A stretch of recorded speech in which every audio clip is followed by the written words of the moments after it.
नमस्कार, मेरा नाम बनजोत है। यदि आपको डॉक्टर ने नियमित रूप से एक दवा कई महीने तक खाने को बोला है तो आप थोड़े परेशान होंगे, क्योंकि वो दवा आपको रोज़ खानी है और कई महीनों तक खानी है।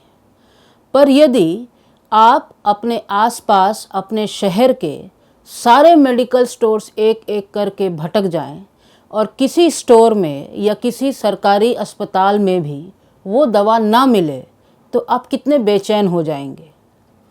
इसी बेचैनी का शिकार आज की डेट में भारत के ड्रग रेजिस्टेंट टीबी के मरीज और उनके तीमारदार हैं। इससे पहले कि आपसे आगे बात की जाए, ये समझना चाहिए कि ड्रग रेजिस्टेंट टीबी क्या होता है। टीबी के बारे में तो आप भली भांति जानते होंगे। ड्रग रेजिस्टेंट टीबी वैसा टीबी है, वो उन पेशेंट्स को होता है जिसमें कि फर्स्ट लाइन ऑफ ट्रीटमेंट के जो ड्रग्स हैं वो फेल हो जाते हैं और उन्हें एक एडवांस्ड लेवल ऑफ ट्रीटमेंट के ड्रग्स दिए जाते हैं। इसीलिए इसे ड्रग रेजिस्टेंट टीबी बोलते हैं। पिछले दिनों हमारी मुलाकात रज्जब अली नामक एक शख्स से हुई जो कि मुंबई के एक स्लम में रहते हैं। रज्जब अली 27 वर्षीय युवा हैं और एक प्राइवेट कैब पूल कंपनी में ड्राइवर का काम करते हैं। उनकी पत्नी DRTB की मरीज़ हैं। उनकी पत्नी का डायग्नोसिस अगस्त के आखिरी हफ्ते में हुआ और कई सारी और दवाओं के साथ उन्हें साइक्लोसेरिन, लिनाजोलिड और क्लोफाजमीन खाने को कहा गया और डॉक्टर ने रज्जब अली को ये सख्त हिदायत दी कि यदि एक भी दवा, एक भी डोज एक दिन में मिस हुई तो इसके दूरगामी परिणाम होंगे। पर जब से रज्जब अली की वाइफ का ये डायग्नोसिस हुआ, तब से रज्जब अली दर बदर दवा के लिए भटक रहे हैं। उनकी डेली रूटीन ये है कि अब वो सुबह उठते हैं, अपनी पत्नी और अपने बच्चों के लिए खाना बनाते हैं और खुद खाना खाने के बाद अपना काम धाम छोड़ के संपूर्ण मुंबई में इस दवा को खोजने निकल जाते हैं। कुछ घंटों की खोज के बाद वो वापस आते हैं, फिर से घर का कुछ काम करते हैं, अपनी पत्नी को खाना खिलाते हैं और फिर एक बार इस खोज में निकल पड़ते हैं। जब शाम में वो वापस आते हैं तब वो मुंबई के अलग अलग इलाकों में, बल्कि महाराष्ट्र और देश के कुछ हिस्सों में भी एक के बाद एक फ़ोन कॉल करना शुरू करते हैं कि कहीं तो उनकी पत्नी के लिए दवा मिल जाए, पर उन्हें नहीं मिल रही। और अब उनका काम धंधा पूरे तरीके से बंद हो चुका है और सेविंग्स भी लगभग एग्जॉस्ट हो चुकी है। रज्जब अली जब डॉट सेंटर पे जाते हैं अपनी पत्नी के लिए दवा लेने, तो उन्हें एक दवा की स्ट्रिप साइक्लोसेरिन की थमा दी जाती है। अब साइक्लोसेरिन एक दिन में 3 टैबलेट लेना है और एक स्ट्रिप में मात्र 10 टैबलेट होती हैं। तो कुल मिला के उन्हें 2 दिन से 3 दिन से ज़्यादा 1 सप्ताह की दवा मिलती है और फिर वही भटकना शुरू हो जाता है। पिछले दिनों जब वो डॉट सेंटर गए तो उन्हें एक बोर्ड लगा दिखा, जो कि आप मेरी दाईं तरफ देख सकते हैं। इस बोर्ड में साफ साफ लिख दिया गया कि ये 3 दवाएं इस सेंटर पे उपलब्ध नहीं हैं। अब रज्जब अली ये सवाल करते हैं कि जब डॉक्टर्स ने उन्हें ये कहा था कि दवा की एक भी डोज मिस करना एक क्राइम जैसा होगा, तो अब अगर उनकी पत्नी की मौत दवाओं के ना मिलने की वजह से हो जाएगी तो इस क्राइम का जिम्मेदार कौन होगा। इसी तरह नौशाद अली भी परेशान है। नौशाद अली अपनी पत्नी को टीबी के कारण खो चुके हैं। अब उनकी बिटिया DRTB से ग्रसित है। उनकी बिटिया का ट्रीटमेंट अब आखिरी फेज़ में पहुंच चुका है। लगभग 1 महीना बचा हुआ था और दवाएं मिलने बंद हो गई। नौशाद अली और रज्जब के पत्नी के केस में एक फंडामेंटल डिफरेंस है। रज्जब अली की पत्नी का ट्रीटमेंट शुरू हुआ था, इसे इंटेंसिव फेज़ कहा जाता है।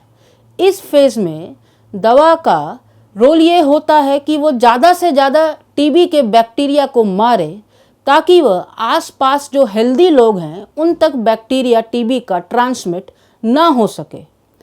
नौशाद की बेटी का केस, जो कि अब आखिरी फेज़ में पहुंच चुका था, उसमें दवा का रोल ये होता है कि जो भी थोड़ा बहुत बैक्टीरिया इतने लंबे ट्रीटमेंट के बाद यदि शरीर में रह गया है तो वो भी किल कर दिया जाए, ताकि टीबी का रिलैप्स ना हो, क्योंकि टीबी का रिलैप्स होना बहुत आम बात है। पर नौशाद और रज्जब अली इकलौते नहीं हैं जो इस भंवर में फंसे हुए हैं। मुंबई के डॉक्टर जरीर उदवादिया एक पल्मोनोलॉजिस्ट हैं जो कि हिंदुजा हॉस्पिटल के साथ जुड़े हुए हैं और बीते कई वर्षों से टीबी के पेशेंट्स का इलाज कर रहे हैं। द वायर से बात करते हुए उन्होंने कहा, TB is a disease that is very unforgiving to any irregularities in the drug schedule और dosing. It's like a card house which can topple over even if one is careless. इसका सीधा मतलब ये था कि यदि टीबी की दवा नियमित रूप से मिस होती जाए तो संभव है कि बैक्टीरिया उस ड्रग के प्रति और अधिक रेजिस्टेंट हो जाए, यानी कि दवाएं उस पर काम करना बंद कर दें, या जो ट्रीटमेंट यदि 18 महीने का है तो और लंबा हो जाए, या किसी केस में डेथ भी हो जाए। द वायर ने महाराष्ट्र के अलावा और कई राज्यों में भी टीबी से जूझ रहे मरीजों, उनके तीमारदारों, टीबी एडवोकेट्स, टीबी पेशेंट्स के साथ काम करने वाले सामाजिक संगठन और कई लोगों से बात की। उड़ीसा के खोर्दा जिले के खुंडी विलेज में रहने वाली गीतांजलि प्रधान के ससुर डीआर टीबी के मरीज हैं। गीतांजलि जब बार बार डॉट सेंटर जाती थी अपने ससुर के लिए दवा लेने के लिए, तो या तो उन्हें 1 सप्ताह की दवा दे दी जाती थी या वो भी नहीं मिलती थी। इस कारण परेशान होकर उन्होंने ये निर्णय लिया कि डॉट सेंटर में जाने का कोई फ़ायदा नहीं है। इसके अलावा उनके बगल वाले गांव में एक वृद्ध व्यक्ति की मौत टीबी के कारण हो चुकी थी। डॉक्टर्स का ये कहना था कि उन्होंने काफ़ी दिन टीबी की दवाएं नहीं ली। तब गीतांजलि प्रधान को ये डर लगा कि यदि टीबी की दवा ना लेने के कारण उनके ससुर की मौत हो गई तो वह क्या करेंगी। इसलिए उन्होंने ये निर्णय लिया कि वो संपूर्ण इलाज अपने पैसे से ही कराएंगी। ये इलाज महंगा होता है। इसे आप इसी बात से समझिए कि वह साइक्लोसेरिन दवा जिसे एक दिन में 3 बार लेना होता है, उसका एक पत्ता जिसमें 10 टैबलेट्स होती हैं वो 400 रुपये का आता है। यानी कि साइक्लोसेरिन का एक दवाई का पत्ता लगभग 2 दिनों में ही खत्म हो जाता है। इसके प्रमाण हमें और भी मिलते हैं। बिहार में रहने वाले सुदेश्वर सिंह ने स्वास्थ्य मंत्रालय को सितंबर के महीने में एक चिट्ठी लिखी।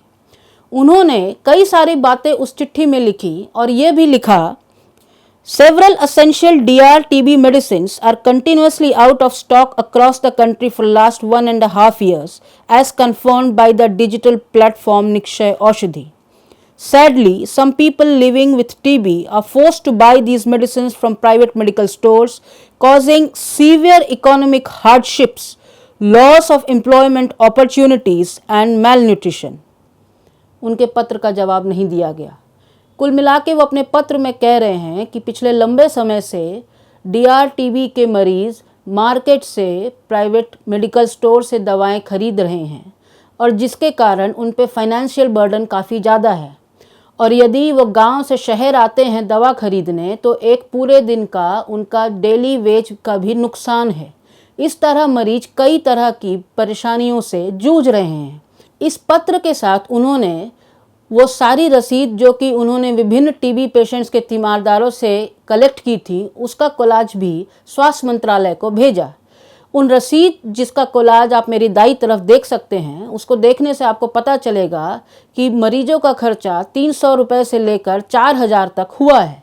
स्वाभाविक सी बात है, टीबी जो कि काफ़ी ज़्यादा गरीब लोगों को होता है, उनके लिए असंभव है इस तरह का खर्चा लंबे समय तक उठाना। पर सुदेश्वर अकेले नहीं थे जिन्होंने ऐसी चिट्ठी लिखी। अगस्त महीने में मुंबई में रहने वाले गणेश आचार्य ने भी इस तरह की एक चिट्ठी स्वास्थ्य मंत्रालय को लिखी। उन्होंने अपनी चिट्ठी में लिखा, Since June 2023, there has been regular reports of stockouts of drugs used to treat TB and MDR-TB in several DOTS and DOTS Plus centers across the country. The persistent shortages have affected both first and second line TB drugs, including pediatric formulations. A list of drugs that have been out of stock for the last 2 months is depicted here in the tabular form. Moxifloxacin, cycloserine, linezolid, clofazimine, pyridoxine, delamanid, first line drugs are not available.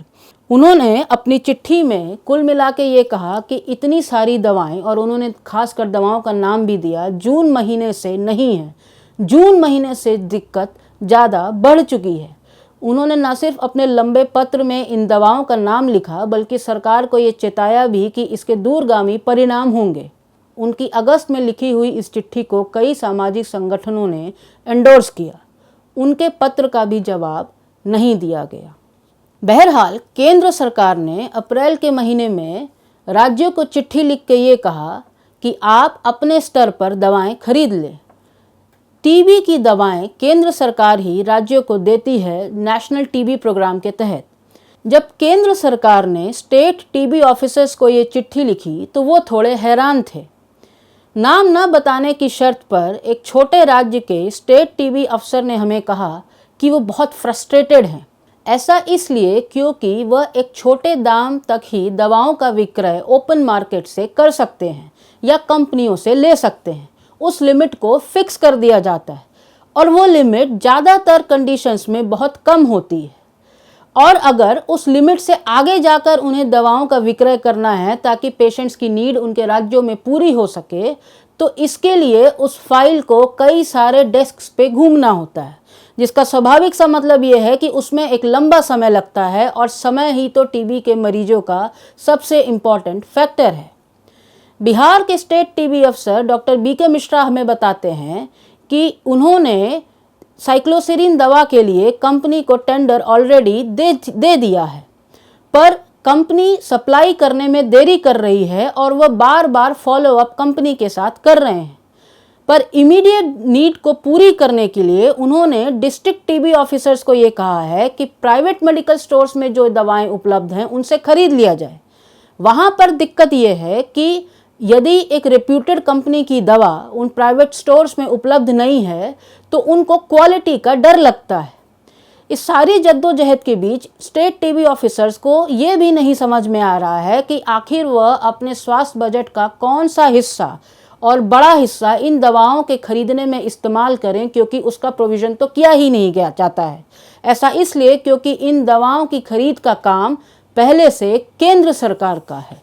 Jharkhand से खगेश्वर कुमार हमें बताते हैं कि यदि decentralised purchase of drugs, यानी कि जो कि केंद्र सरकार का राज्यों को ये ऑर्डर आया कि आप अपने अपने स्तर पर दवाओं की खरीद कर लें, यदि वो ऑर्डर मटीरियलाइज हो सकता तो पेशेंट्स और उनके तीमारदार इतने क्यों भटक रहे होते। उन्होंने बताया कि उनके राज्य में कम से कम 2 जिले ऐसे हैं, कोडरमा और ईस्ट सिंहभूम, जहां पे दवाएं पूरी तरीके से खत्म हो चुकी हैं, प्राइवेट मेडिकल स्टोर्स में भी नहीं मिल रही है। और साहिबगंज नामक जिले में दुमका से दवाएं बोरो की जा रही हैं। तो हालात ये है कि या तो दवाएं ख़त्म हो गई हैं या एक डिस्ट्रिक्ट से दूसरे डिस्ट्रिक्ट को भेजी जा रही हैं। बिहार के बलरामपुर के डिस्ट्रिक्ट टीबी ऑफिसर पिछले हफ्ते एक मीटिंग कर रहे थे और उस मीटिंग में पंचायत लेवल के अधिकारियों को वो ये समझाने की कोशिश कर रहे हैं कि उन्हें लोकल मेडिकल स्टोर से अब दवाएं खरीदने ही पड़ेंगी। आप इसी से अंदाज़ा लगा सकते हैं कि जो ऑर्डर केंद्र सरकार ने अप्रैल में दिया, सितंबर के महीने में भी उसके इम्प्लीमेंटेशन में कितनी मुश्किलें आ रही हैं कि उन्हें बार बार अपने पंचायत लेवल के अधिकारियों को ये समझाना पड़ रहा है कि आप किसी भी तरह लोकल स्टोर से दवाएं खरीदिए। उस मीटिंग में शहजाद अहमद, जो कि टीबी के रोगियों के साथ जुड़े हुए हैं, वो भी मौजूद थे। उनका कहना है कि यूपी के कई जिलों में टीबी की दवाएं पूरे तरीके से खत्म हो चुकी हैं। सरकार इन सारी चीज़ों पर चुप रही, पर मीडिया रिपोर्ट आने के बाद सरकार ने एक विज्ञप्ति जारी की और सरकार ने कहा यह रिपोर्ट झूठी है। देश में किसी भी तरह की टीबी की दवाओं की कोई किल्लत नहीं है और उसने बजाप्ता इन सारी दवाओं की कितनी डोजेस महाराष्ट्र में और कितनी डोजेस नेशनल लेवल पे मौजूद है, इसका एक फिगर जारी किया। अब सवाल ये उठता है कि यदि ये दवाएं मौजूद हैं तो वह दवाएं गई कहाँ? आसमान उड़ा ले गया या वो धरती के 4 फीट नीचे चली गई? क्योंकि इतने सारे पेशेंट्स को यदि ये दवाएं नहीं मिल रही हैं तो ये स्वाभाविक सी बात है कि गड़बड़ तो कहीं है। ये हमने सिर्फ आपको कुछ पेशेंट्स और उनके तीमारदारों के बारे में बताया, सोशल मीडिया प्लेटफॉर्म्स पेशेंट्स की अपील से भरे पड़े हैं। सरकार की ये विज्ञप्ति जारी होने के बाद कुछ हिंदी के अखबारों ने उस विज्ञप्ति को हूबहू छाप दिया और वो विज्ञप्ति एक पेशेंट के तीमारदार तक पहुंची। वो विज्ञप्ति पढ़ने के बाद उन्होंने मुझे एक वॉइस नोट भेजा। ये वॉइस नोट आप सुन सकते हैं। मैम, जब दवा अवेलेबल है तो हम लोग के साथ एक सब क्या हो रहा है पूरी दुनिया में, जहाँ तक कॉन्टेक्स्ट में आ रहे हैं सब दवा के लिए परेशान हैं सर। क्या गेम खेल रहे को समझ में ही नहीं आ रहा है। यहाँ खुद ही वो बोर्ड क्या था जो डॉट सेंटर के बाहर लगा, वो सब रिकॉर्डिंग की, मतलब दवा नहीं आप बाहर से ले लो। वो एड्रेस दे रहे हैं हमको कि ये स्टोर से, मेडिकल स्टोर से लो, वो मेडिकल स्टोर से लो, इस पर भी नहीं मिल रही है। और उसके बाद अभी स्टेटमेंट ये आ रहा है गवर्नमेंट का कि मतलब दवा 6 महीने की अवेलेबल है, तो हम लोग फोकट में इतने परेशान हो रहे हैं। क्या गेम है कुछ समझ में ही नहीं आ रहा। तो जैसा कि इस नोट में आपने सुना, वो पेशेंट और उनके पति ये सवाल कर रहे हैं कि आखिर ये हो क्या रहा है। सरकार कह रही है कि दवाएं हैं और वो दर बदर उन दवाओं के लिए भटक रहे हैं। सरकार का ये बयान जारी होने के बाद वो तमाम संगठन और जो देश भर में फैले हुए हैं उन्होंने भी एक बयान जारी किया। उन्होंने कहा कि यह पेशेंट्स के स्ट्रगल का एक मजाक है, क्योंकि वह दिन भर उन कॉल से जूझते रहते हैं जो कि उनको पेशेंट्स की मिलती हैं देश के अलग अलग हिस्सों से। पर सरकार ने कहा कि ये मीडिया रिपोर्ट इल इन्फॉर्म्ड, वेग और मिसलीडिंग है। कुल मिला के ये मीडिया रिपोर्ट भ्रामक है। इस पूरे विषय पर बात करते हुए कर्नाटका स्थित एक टीबी स्पेशलिस्ट ने हमसे कहा कि इस पूरे स्टॉकआउट का इम्पैक्ट बहुत भयानक हो सकता है। कुछ पेशेंट और ज़्यादा ड्रग रेजिस्टेंट हो सकते हैं और शायद कुछ की मौत हो सकती है। इसका एक पूरा इम्पैक्ट असेसमेंट करना पड़ेगा। पर सवाल है कि वो इम्पैक्ट असेसमेंट करेगा कौन, क्योंकि सरकार तो कह रही है कोई दिक्कत है ही नहीं। बहरहाल WHO ने भी इस दिक्कत का संज्ञान लिया है।